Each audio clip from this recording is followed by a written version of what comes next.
Bihar IQ में आपका स्वागत है। मेरा नाम है अभिषेक। ये हमारा वीडियो सीरीज़ है जो कि वीकली आता है। और इस वीडियोस में हम 8 से लेकर 14 तारीख अगस्त के बीच जितने भी इम्पोर्टेंट करंट अफेयर्स हैं वो डिस्कस करेंगे, जिसमें बिहार के रहेंगे और नेशनल और इंटरनेशनल सारे कवर किए जाएंगे। ये मेनली फोकस्ड है बिहार के उन स्टूडेंट्स के लिए जो कि बिहार के एग्ज़ाम्स जो कि BPSC, CDPO, Bihar SI, BSSC और अन्य एग्ज़ाम के लिए तैयारी कर रहे हैं। लास्ट में हम लोग इंडिया के कुछ इंडेक्स, जो महत्वपूर्ण इंडेक्स है, सूचकांक है, उसको भी डिस्कस करते चलेंगे। चलिए हम आगे बढ़ते हैं। ये कुछ सवाल हैं जो कि मैंने लास्ट वीडियो में पूछ रखे थे कि which city has started the drink from tap project. Actually इसका आंसर है पुरी।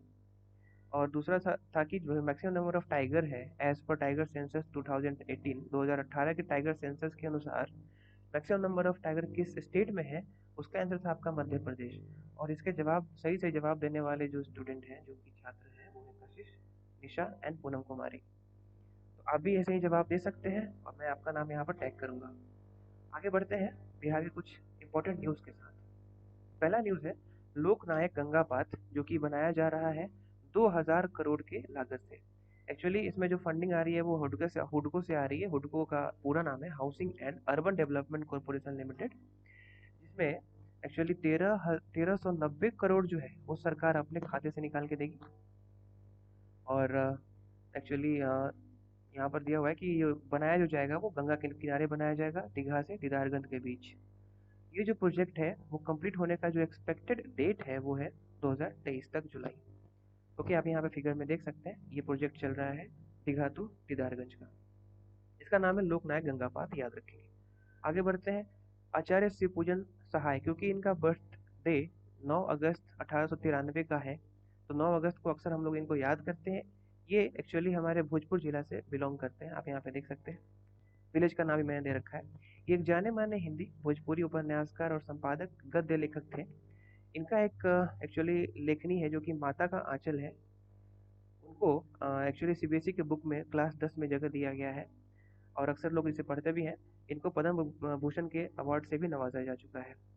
तो आप यहाँ पे उनके बारे में समरी देख सकते हैं। ये जो मरे थे 21 जनवरी 1963 को, 69 साल की एज में, पटना बिहार में। नोवेलिस्ट थे, एडिटर थे, प्रोस राइटर थे, काफ़ी एक्चुअली एक जाने माने हिंदी के कवि माने जाते थे। ओके, आगे बढ़ते हैं। विवेक सागर प्रसाद है, ये अगेन एक महत्वपूर्ण नाम हो जाता है, क्योंकि हॉकी टीम में जो ओलंपिक में ब्रॉन्ज मेडल जीतने वाली जो टीम है उसके एक खिलाड़ी ये भी है। और ये खिलाड़ी सिवान जिला के कन्हौली गांव से बिलोंग करते हैं। तो विवेक सागर एक्चुअली एकमात्र माना जाएगा ये प्लेयर जो कि बिहार से बिलोंग करते हैं और ओलंपिक इन्होंने कोई मेडल जीता है। तो इसलिए ये नाम विवेक सागर प्रसाद बहुत इंपॉर्टेंट हो जाता है। आगे बढ़ते हैं। यस, अगला न्यूज़ है कि बिहार का सबसे बड़ा इंडस्ट्रियल पार्क एक्चुअली गया के डोभी में 1600 एकड़ में बन रहा है। ये इंडस्ट्रियल पार्क जो ग्रीन जोन मिलाकर करीब 3000 एकड़ में इसका निर्माण किया जाएगा। ओके, इसका एक्चुअली जो स्टार्ट करने वाले हैं वो है बिहार के उद्योग मंत्री सैयद शहनवाज हुसैन जी। इसके इंफ्रास्ट्रक्चर पर भारत और बिहार सरकार द्वारा 50% खर्च किया जाएगा, मतलब आधा भारत सरकार पैसे देगी और आधा बिहार सरकार देगी। और ये गया के टोभी में बनाया जा रहा है। तो गया आप यहाँ पे देख सकते हैं, ये गया है। गया के आसपास के जो जिले हैं औरंगाबाद, अरवल, जहानाबाद, नालंदा और नवादा, तो ये आप याद रखेंगे। आगे बढ़ते हैं। पृथ्वी दिवस दिवस और मैकडॉवेल्स पार्क, जो कि अभी भी न्यूज़ में था।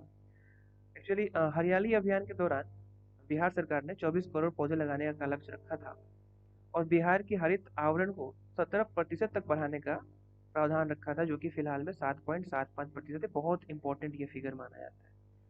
ये हर साल एग्जाम में पूछा नहीं जाता, चाहे वो बीपीएससी हो या कोई और एग्जाम हो। और इसको 17% तक बढ़ाने के लिए हम एक्चुअली 24,000 करोड़ पौधे लगाने का लक्ष्य रखा है।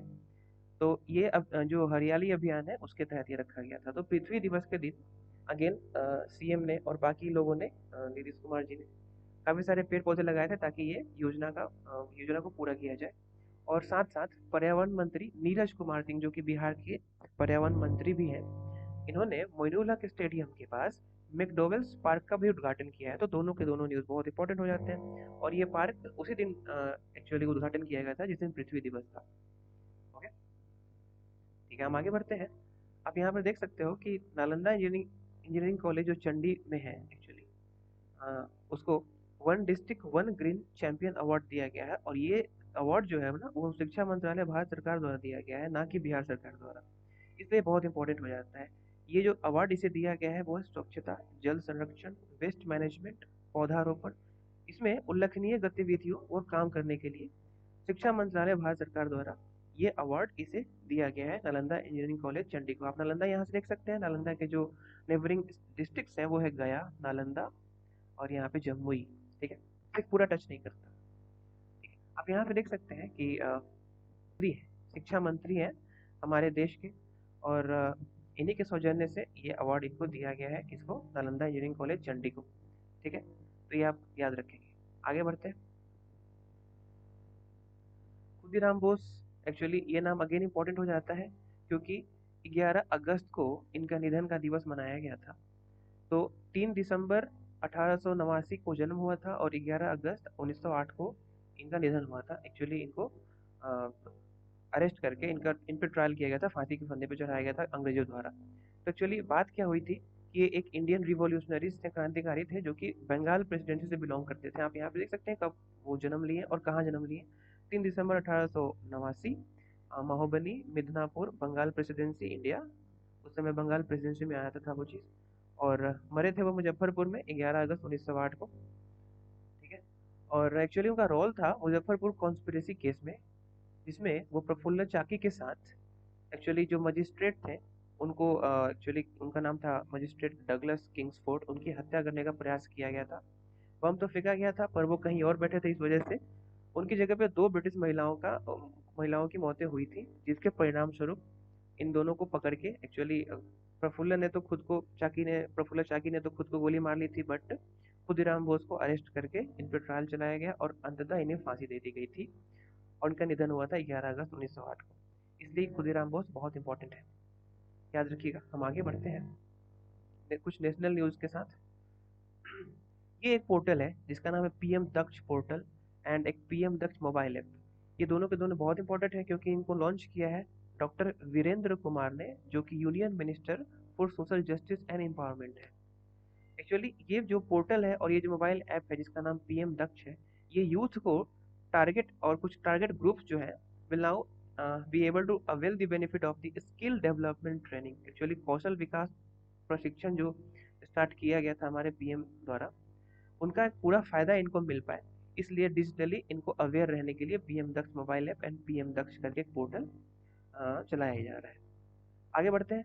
ओलंपिक गेम से ये न्यूज़ है, अभी अभी आपको पता होगा कि 23 जुलाई से 8 अगस्त तक ये गेम चला है, जिसमें हमारे फ्लैग बेरर रहे हैं मेरी कॉम एंड मनप्रीत सिंह, जो कि हॉकी जो ब्रॉन्ज जीता है हॉकी टीम ने, उनके कैप्टन भी हैं। और जो Indian flag bearer during the closing ceremony है वो है रेसलर बजरंग पुनिया। तो ये रही कुछ ओलंपिक की बातें। और जो इस ओलंपिक में जो टॉप किया है वो है यूएस। आप देख सकते हैं 39 गोल्ड है, 41 सिल्वर है, 33 ब्रॉन्ज है, टोटल मिला के 113 उसके पास मेडल गए हैं। उसके बाद सेकंड नंबर पे है चाइना, जिसके पास 38 gold, 32 silver and 18 bronze, total मिला के 88। ऐसे करते करते थर्ड पे जापान है। और इंडिया है 48 नंबर पे, जिसमें एक गोल्ड, आपको पता है नीरज चोपड़ा जी ने एक गोल्ड लिया है, 2 सिल्वर एंड 4 ब्रॉन्ज, टोटल मिला के 7 मेडल मिले हैं इस ओलंपिक में। और 7 मेडल के साथ इंडिया 48 पोजीशन पे रहा है। तो ये बहुत इंपॉर्टेंट हो जाता है। नेशनल जेवलिंग डे, अगेन 7 अगस्त को मनाया जाएगा नेशनल जेवलिंग डे, क्योंकि 7 अगस्त को ही नीरज चोपड़ा साहब ने गोल्ड जीता था हमारे देश के लिए। इसलिए इसको ऑनर के रूप में मनाने के लिए नेशनल जेवलिंग डे के रूप में 7 अगस्त को मनाया जाएगा। आप यहाँ पे देख सकते हैं, to commemorate Neeraj Chopra's feat of winning the country's first athlete gold medal in Olympic games in Tokyo with a throw of 87.58 metre.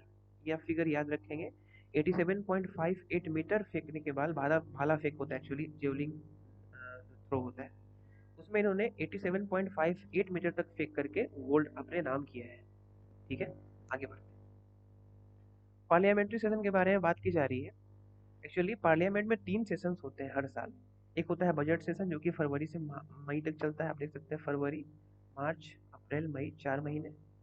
Monsoon session उसके बाद चलता है, जो कि 3 महीने चलता है, जुलाई, अगस्त, सितंबर। उसके बाद विंटर सेशन चलता है, नवंबर, दिसंबर, 2 महीने का। आप डिक्रीजिंग ऑर्डर में इसे याद रख सकते हैं। तो ये 3 सेशंस हो रहे हैं। इस सेशन ये इसलिए इम्पोर्टेंट हो जाता है क्योंकि अभी अभी मानसून सेशन बीता है और सबसे लिस्ट प्रोडक्टिव माना जाता है ये सेशन, ठीक है, इसलिए ये न्यूज़ में है। लोकसभा स्पीकर है ओम बिरला, जो कि 2019 में अपने चेयर पर आए थे। आप यहाँ पे राज्यसभा के बारे में भी देख सकते हैं। अपर हाउस राज्यसभा को बोला जाता है, अपर हाउस, ठीक है। और राज्यसभा की जो टेन्योर होती है, जो भी मेंबर वहाँ जाते हैं उनको भी एमपी ही बोलते हैं, बट उनका कार्यकाल 6 साल के लिए होता है और 1/3 मेंबर वहाँ से हर 2 साल पे रिटायर होते हैं, ठीक है। और चेयरमैन है, डिप्यूटी चेयरमैन का नाम आप देख सकते हैं यहाँ से, जो हरिवंश नारायण सिंह है, जो कि जनता दल यूनाइटेड से है। अगेन जेडीयू, जो कि बिहार की सबसे बड़ी पार्टी, फिलहाल दूसरे नंबर पे सबसे बड़ी पार्टी है, अभी तो बीजेपी खैर 1 नंबर पे चल रही है। और वो हरिवंश नारायण सिंह जेडीयू से है, ठीक है। और leader of house Piyush Goyal है। लीडर ऑफ अपोजिशन मल्लिकार्जुन खड़गे हैं, जो कि राज्यसभा के हैं। तो याद रखना ये सारे नाम बहुत इंपॉर्टेंट है, ठीक। खैर आगे बढ़ते हैं। इसरो का GSLV F10, ये एक सैटेलाइट है जो कि अभी भी फेल हो गया, बहुत दुख की बात है, पर कोई बात नहीं। इसरो ही एक ऐसी सरकारी संस्था है जिसके मैक्सिमम नंबर ऑफ आउटपुट्स काफ़ी सफल रहे हैं, ठीक है। तो ये कब हुआ है कि जो थर्ड स्टेट में क्रायोजेनिक अपर स्टेज इग्निशन होता है वो नहीं हो पाया था, वो फेल हो चुका था, इस वजह से ये केसेस हुआ कि वो हमारा मिशन फेल हो गया। तो आप नाम याद रखेंगे, ठीक है। ये इस साल का दूसरा मिशन था हमारा। आगे बढ़ते हैं। Madras legislative council, actually article में, हमारे संविधान में आर्टिकल 168 से 212 तक लेजिस्लेटिव काउंसिल के बारे में डिस्कस किया गया है, ठीक है, कि लेजिस्लेटिव काउंसिल होना चाहिए और क्या क्या फंक्शन होते हैं, इन सब में डिस्कस किया गया है। तो मद्रास लेजिस्लेटिव काउंसिल के बारे में क्यों डिस्कस किया जा रहा है, क्योंकि इसका अभी अभी 100 साल पूरा हो गया। आप देख सकते हैं सेटअप किया गया था 1921 में, गवर्नमेंट ऑफ इंडिया एक्ट 1919 के अनुसार। तो 1919 में एक्चुअली जो हमारे वायसराय थे वो थे लॉर्ड जेम्स फोर्ड, एंड 1921 में जब ये एक्चुअली फुल फ्लेज्ड ओपन हुआ था तब थे वायसराय लॉर्ड रीडिंग। तो आप दोनों नाम याद रख सकते हैं। एक्चुअली ये मद्रास लेजिस्लेटिव काउंसिल इंपॉर्टेंट इसलिए है क्योंकि इसके बहुत खास डिसीजन आए थे उस वक्त। Abolition of devadasi system, okay, window remarriage, उस समय विधवाओं से लोग एक्चुअली विवाह नहीं करता था। मिड डे मील, ठीक है ना, आप अभी भी स्कूलों में देखते होंगे कि मिड डे मील मिलता है स्कूलों में।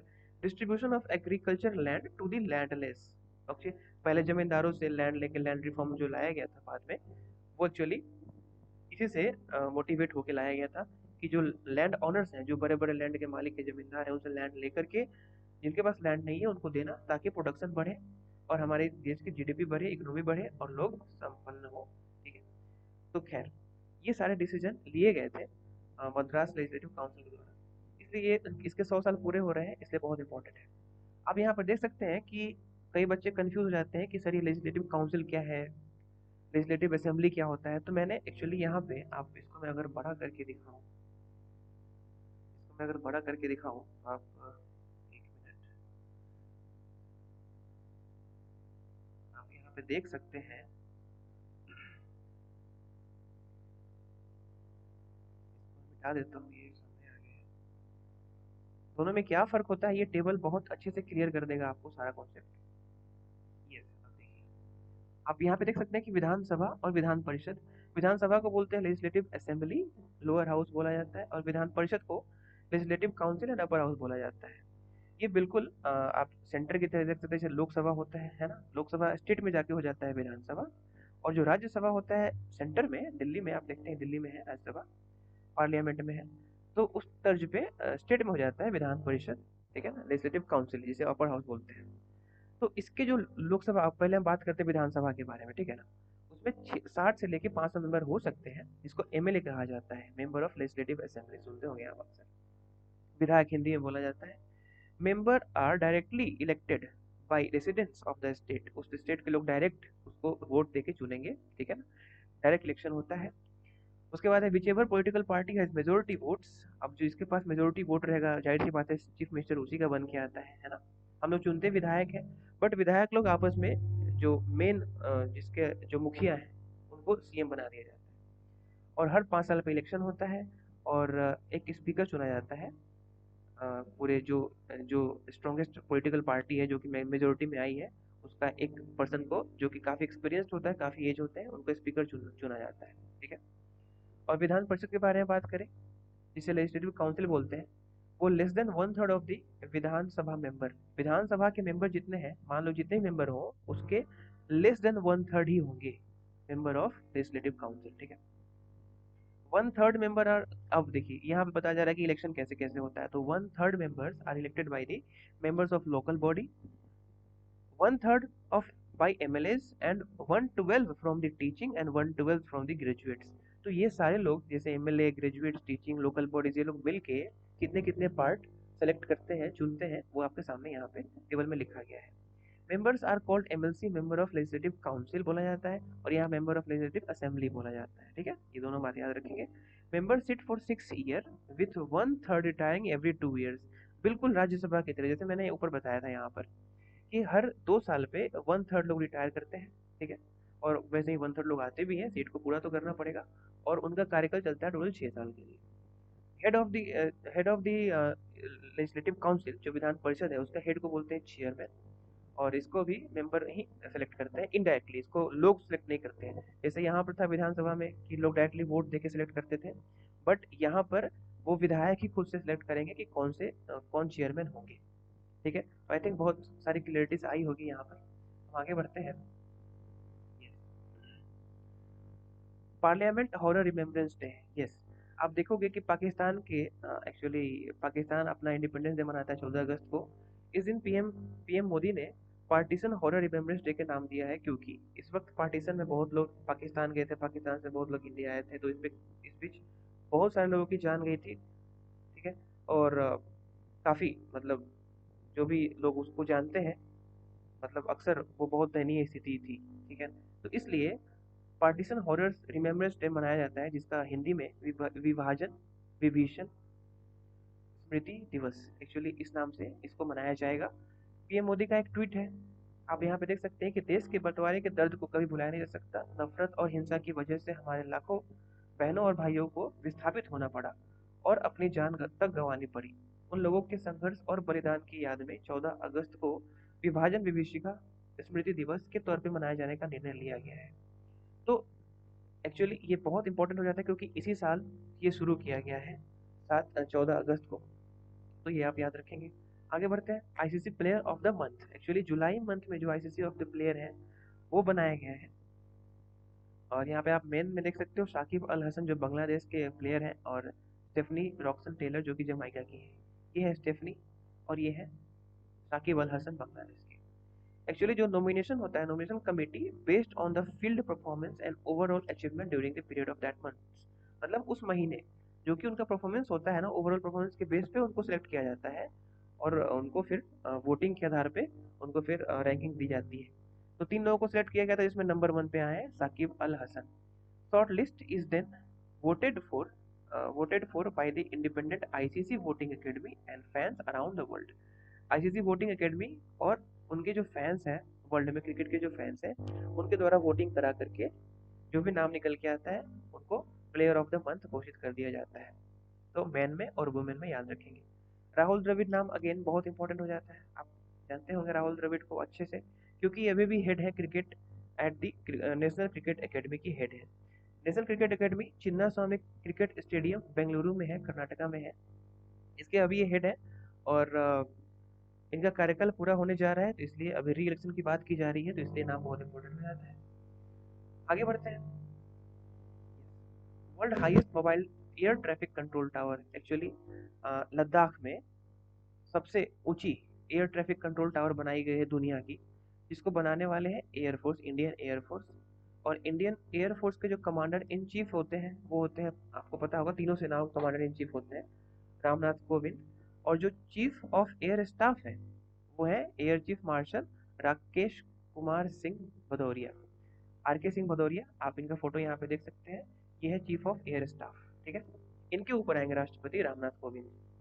आगे बढ़ते हैं। उज्ज्वला 2 स्कीम अभी अभी लॉन्च किया गया है, तो पीएम मोदी ने वर्चुअल माध्यम से यूपी के महोबा जिले से, नाम याद रखेंगे, महोबा जिले से ये उज्ज्वला 2 योजना लॉन्च किया है। ये पीएम मोदी का ट्वीट आप देख सकते हैं यहाँ पे, ANI का, ये सरकारी सरकारी मीडिया चैनल है, तो इनका ट्वीट आप देख सकते हैं। तो यूपी के मुख्यमंत्री योगी आदित्यनाथ और पेट्रोलियम मंत्री हरदीप सिंह पुरी भी यहाँ मौजूद थे, और जो पीएम उज्ज्वला योजना जो पहला वाला था, वो पीएम मोदी ने ही लॉन्च किया था, और वो लॉन्च किया गया था 1 मई 2016 को। ये दूसरा योजना है जो अभी लॉन्च किया गया है। इसमें लक्ष्य रखा गया था कि 50 million LPG connection to the women below the poverty line, ठीक है ना, बीपीएल फैमिली में उनको 50 मिलियन तक ये एलपीजी को फ्री में डिस्ट्रीब्यूट करने का लक्ष्य रखा गया था। तो इसी को देखते हुए अभी अभी ये उज्ज्वला 2 योजना चलाया जा रहा है, ताकि और लोग इससे लाभान्वित हों। आगे बढ़ते हैं। अब आते हैं हम लोग अपने इंटरनेशनल न्यूज़ पे। आपको पता होगा कि इंटरनेशनल सोलर अलायंस का एकमात्र हेड ऑफिस जो कि इंटरनेशनली रिकॉग्नाइज्ड है, वो अपने भारत में है और गुड़गांव में है, ठीक है। उसका हेडक्वार्टर, जिसका किसका हेडक्वार्टर, तो इंटरनेशनल सोलर अलायंस का हेडक्वार्टर, ठीक है। और जर्मनी अभी अभी इसका 5वां कंट्री बना है जो कि इस फ्रेमवर्क को after amendment it entered into the force on 8 January 2021। Actually 2021 के बाद ये ऐसा प्रावधान था पहले ना, कि जो इंटरनेशनल सोलर अलायंस है उसका मानना था कि जिस कंट्रीज में मैक्सिमम सोलर का जो रेडिएशन बढ़ रहा है, वहाँ से हम लोग सोलर की ऊर्जा को यूज़ करके बाकी काम में लगाया जाए, बिजली बनाई जाए या फिर अन्य कामों में यूज़ किया जाए। लेकिन 8 जनवरी 2021 को ये एक्चुअली पहले क्या था, इसके पहले 8 जनवरी 2021 से पहले जो था, वो ट्रॉपिक ऑफ कैंसर और कैप्रिकॉर्न के बीच की जितनी कंट्रीज थी, तो 121 कंट्री टोटल थी, उनको ये एक्चुअली सिग्नेटरी माना जाता था, क्योंकि इनके पास सोलर रेडिएशन, सोलर इंसोलेशन बहुत ज़्यादा पहुंचता है। बट 8 जनवरी 2021 के बाद ये जो लिमिटेशंस थी उसको हटा दी गई थी। अब कोई भी कंट्री वर्ल्ड के किसी भी कोने में हो, वो इसे ज्वाइन कर सकती है। इसलिए जर्मनी जो है 5वीं कंट्री बन गई है इस समझौते को साइन करने के लिए। इस पहल की शुरुआत प्रधानमंत्री नरेंद्र मोदी ने पेरिस में, एक्चुअली आपको पता होगा, फ्रांस के साथ मिलकर की थी, अफ्रीका शिखर सम्मेलन में की थी, ठीक है ना। तो आप नाम याद रखेंगे। तो ISA इंटरनेशनल सोलर अलायंस का 5th कंट्री जो सिग्नेटरी हो चुका है वो है जर्मनी। आगे बढ़ते हैं। जर्मनी का फिगर आप यहाँ देख सकते हैं। जर्मनी के आस पड़ोस में जो कंट्रीज हैं वो है Netherland, Belgium, France, Switzerland, Austria, चेक एंड पोलैंड। ओके, तो नाम याद रखेंगे। हम आगे बढ़ते हैं। Cricket in the Olympic games. Actually आप देखते होंगे कि क्रिकेट ओलंपिक गेम में नहीं खेला जाता। अगर खेला जाता तो अभी भी हमारे पास बहुत सारे गोल्ड और भी आए होते। तो क्या ये क्रिकेट को ओलंपिक गेम में लाया जाएगा? तो इसके लिए इंटरनेशनल क्रिकेट एसोसिएशन जो है ना, वो प्लान कर रही है कि अगली बार जब भी ओलंपिक हो तो क्रिकेट को इस ओलंपिक में लाया जाए। और अगर देखा जाए तो सबसे पहले जो क्रिकेट लाया गया था वो लाया गया था 1900 में, जो पेरिस में हुआ था वो ओलंपिक। उस समय क्रिकेट लाया गया था, और उस समय केवल 2 ही क्रिकेट की टीम थे। एक था जो होस्ट फ्रांस था, क्योंकि पेरिस में हो रहा था वो ओलंपिक, तो होस्ट फ्रांस था, और ग्रेट ब्रिटेन। इन दोनों के बीच वो मैच हुआ था। उसके बाद से फिर क्रिकेट को हटा दिया गया। तो अब जो अगला मैच होने वाला है, मान लो अगला जो ओलंपिक होने वाला है, आप देख सकते हैं 2024 में होने वाला है, अगेन पेरिस में होने वाला है, ठीक है, 26 जुलाई से 11 अगस्त। फिर 2026 में होने वाला है इटली में, 28 में होने वाला है USA में, 32 में होने वाला है ऑस्ट्रिया में। तो ये नाम आप देख सकते हैं। तो ये सारे के सारे जो है वो ओलंपिक के एक्चुअली सीक्वेंस है कि कब होने वाला है अगली बार। तो जब भी होगा तो क्रिकेट उसमें हो सकता है कि जोड़ दिया जाए, तो काफ़ी रोमांचक गेम हो सकता है हमारे लिए, क्योंकि इंडिया में बहुत ज़्यादा क्रिकेट प्रेमी लोग होते हैं। आगे बढ़ते हैं। मेरी time boundaries of India. Actually आपको पता होगा कि इंडिया के चारों तरफ कितने कंट्रीज हैं। तो अब बात करें तो पाकिस्तान भी है, थोड़ा सा अफगानिस्तान भी टच करता है, चाइना भी है, भूटान भी है, नेपाल भी है, बांग्लादेश भी है, म्यांमार भी है। तो ये सारे के सारे कंट्रीज हमारे नेबरिंग कंट्री में होते हैं। बट ये टेरिटरीज को शेयर करते हैं, है ना, लैंड भूमि को शेयर करते हैं, बाउंड्री को शेयर करते हैं। बट जो मेरी टाइम बाउंड्रीज हैं वो हमारे इंडियन ओशियंस के थ्रू वो शेयर करेंगी बाउंड्रीज। जैसे आप देख सकते हैं यहाँ पाकिस्तान, इस तरफ इंडिया के इस तरफ आएंगे तो इस तरफ पाकिस्तान है ना? ऐसे ऐसे मैप होगा यहाँ पे ऐसे करके, तो यहाँ पाकिस्तान होगा आपका, ठीक है। मालदीव आप यहाँ पे देख सकते हैं, मालदीव इंडियन ओशियन में। श्रीलंका आप यहाँ पे देख सकते हैं। इंडोनेशिया आप यहाँ पर देख सकते हैं। थाईलैंड यहाँ है। Myanmar Myanmar is this, and Bangladesh last is this. तो आप यहाँ पे देख सकते हैं कि ये सब जितने भी कंट्रीज हैं ये कुछ ऐसे इंडियन ओशियन से टच करते हुए हैं। तो इसलिए इनको बोला गया है कि मेरीटाइम बाउंड्रीज ऑफ इंडिया। ये बाउंड्रीज हैं जो शेयर करती हैं हमारे मेरीटाइम को, समुद्र को, जो कि इंडियन ओशियन है, ठीक है। तो ये बाउंड्रीज आप याद रखेंगे। ये बाउंड्रीज तो सबको याद ही होती है। जो लैंड से टच करती है, बट जो हमारे समुद्र से टच करती है उसके भी नाम आपको याद रखने चाहिए, हाल ही में ये न्यूज़ में है।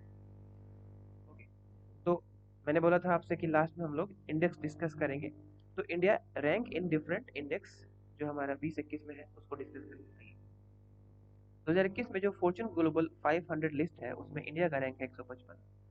वन जो स्थान पर है, पहले स्थान पे है, वो है वॉलमार्ट। ठीक है। 15th global peace index, global peace index बहुत इंपॉर्टेंट है।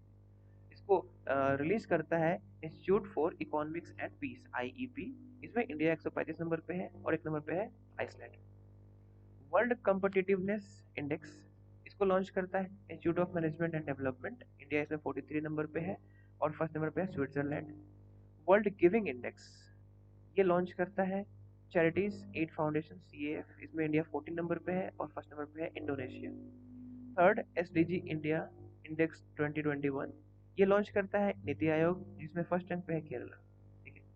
तो SDG सस्टेनेबल डेवलपमेंट गोल आपको याद रखना है, ये तीसरा है जो कि लॉन्च किया है नीति आयोग ने, इसे रिलीज किया है और नंबर 1 पे है केरला। ये हमारे कंट्री के, तो इसलिए याद रखेंगे। वर्ल्ड यूनिवर्सिटी रैंकिंग, इसमें ये जो रिलीज करता है वो centre for world university ranking release करता है, जिसमें इंडिया 415वें नंबर पे है, एक नंबर पे है हार्वर्ड यूनिवर्सिटी। यस, आगे बढ़ते हैं। शैंडलर गुड गवर्नेंस इंडेक्स, इसमें शैंडलर इंस्टीट्यूट ऑफ गवर्नेंस ये इसको रिलीज करता है, जिसमें इंडिया गुड गवर्नेंस में 49 पोजीशन पे है, फर्स्ट नंबर पे है फिनलैंड। ठीक है। ग्लोबल एनर्जी ट्रांजिशन इंडेक्स, ये लॉन्च रिलीज करता है वर्ल्ड इकोनॉमिक फोरम और इंडिया इसमें 87th पोजीशन पे है, स्वीडन इसमें नंबर 1 पे है। World press freedom day, again बहुत इंपॉर्टेंट, जिसको रिलीज करता है रिपोर्टर विदाउट बॉर्डर, काफी इंपॉर्टेंट। ये इसमें इंडिया 142 पोजीशन पे है, जिसमें एक नंबर पे है Norway. International intellectual property index, actually कितना किस कंट्री में रिसर्च हो रहा है उससे इसे जाना जाता है। तो US chamber of commerce global innovation policy centre, GIPC, इसे रिलीज करता है, जिसमें इंडिया 14 नंबर पे है और नंबर 1 पे यूनाइटेड स्टेट। आगे बढ़ते हैं कुछ और इंडेक्स के साथ, जिसमें पहला है ह्यूमन फ्रीडम इंडेक्स, बहुत इंपॉर्टेंट, बहुत ज़्यादा इंपॉर्टेंट। ये रिलीज करता है American think tank Cato Institute and Fraser Institute of Canada. इसमें इंडिया है 111वें नंबर पे और फर्स्ट रैंक पे है New Zealand. Next, Human Development Index, UNDP, United Nation Development Programme, इसे रिलीज करती है, जिसमें इंडिया 131, बहुत इंपॉर्टेंट, 131 पोजीशन पे है और फर्स्ट नंबर पे है नॉर्वे। ग्लोबल हंगर इंडेक्स, ठीक है, इसमें जो रिलीज करने वाला है संस्था वो है concern world wide and wealth hunger, wealth hunger life. ठीक है, ये एक्चुअली इंडिया इसमें 94th पोजीशन पे है। वर्ल्ड हैप्पीनेस रिपोर्ट रिलीज करने वाला है यूनाइटेड नेशन रैंक, जिसमें इंडिया 139 पोजीशन पे है और नंबर 1 पे है फिनलैंड। ये अगेन बहुत इंपॉर्टेंट है। ठीक है। इकोनॉमिक फ्रीडम इंडेक्स, ये US based think tank named heritage foundation release करती है, इंडिया 121 नंबर पे है और नंबर 1 पे है Singapore. India innovation index, actually इसे रिलीज करता है नीति आयोग और नंबर 1 पे है कर्नाटका। ठीक है, याद रखिए, बहुत इंपॉर्टेंट है। Henley passport index, Henley and partner release करता है, इंडिया 85 पे है और जापान नंबर 1 पे है। Corruption perception index, corruption perception index 2020 की बात करते हैं इसमें, क्योंकि 2021 का अभी तक नहीं आया। ये ट्रांसपेरेंसी इंटरनेशनल लॉन्च रिलीज करती है, इसमें इंडिया 86 पोजीशन पे है, न्यूजीलैंड एंड डेनमार्क नंबर 1 पे है। ओके, तो ये रहे कुछ इस साल के अब तक के इंडेक्स, क्योंकि 2021 20 के भी कुछ कुछ है। तो 21 अगस्त तक, जब ये मैं वीडियो रिकॉर्ड कर रहा हूँ तब तक की बात कर रहा हूँ कि अब तक के बहुत इंपॉर्टेंट इंडेक्स हैं, ये एग्जाम में पूछे जाते हैं।